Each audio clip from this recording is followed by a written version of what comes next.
The wolf pack started killing coyotes and driving them out of certain areas. The coyote population dropped by 50%. This might sound bad, but it had some surprising benefits. With fewer coyotes around, populations of small mammals started increasing. More mice and voles meant more food for hawks, owls, foxes, and weasels. The whole food web became more complex and more stable. Now, let's talk about that $94 billion. Because this is where the story gets really interesting from an economic perspective. When scientists started calculating the economic benefits of all these changes, they had to consider things nobody had thought about before. First, there's tourism. Wolf watching alone brings in about $35 million per year to the communities around Yellowstone. People come from all over the world just to see these wolves. Some dedicated wolf watchers spend thousands of dollars on special equipment just to observe them from a distance. But that's just the beginning. The recovering forests capture and store carbon dioxide, a service that's worth billions in terms of climate change mitigation. The healthier rivers and streams reduce water treatment costs for surrounding communities. The restored wetlands help prevent flooding and provide natural water storage. And here's something really unexpected. The wolves are even saving money on road maintenance. How?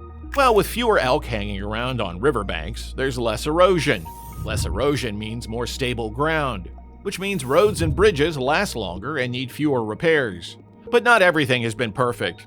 The wolf reintroduction program has faced its share of challenges.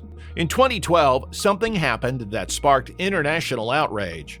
Wolf 832F, known to countless tourists and researchers as 06 for the year she was born, was legally shot just outside the park's boundary. This wasn't just any wolf. She was often called the most famous wolf in the world. She could take down an elk by herself, led her pack with remarkable skill, and had been featured in countless documentaries. When she died, she had 3 GPS collars on her because so many different research projects were studying her. Her death highlighted one of the biggest challenges in wolf conservation. What happens when wolves leave the park? Inside Yellowstone, they're protected. Step outside and it's a different story. Some states have even established wolf hunting seasons, leading to heated debates between conservationists and local communities. But here's something fascinating that came out of all this controversy. Scientists started studying how wolf packs adapt to losing their leaders. They discovered something incredible. Wolf packs are remarkably resilient. When an alpha wolf dies, the pack doesn't just fall apart. They reorganize, adapt, and continue. It's like they have a built-in backup system. And speaking of discoveries, the Yellowstone Wolf Project has revealed things about wolf behavior that nobody knew before. For instance, scientists found that wolves play favorites within their packs. They form special bonds with certain pack members, much like humans have best friends. They even grieve when pack members die, something that was captured on video when the famous Wolf 21 lost her mate.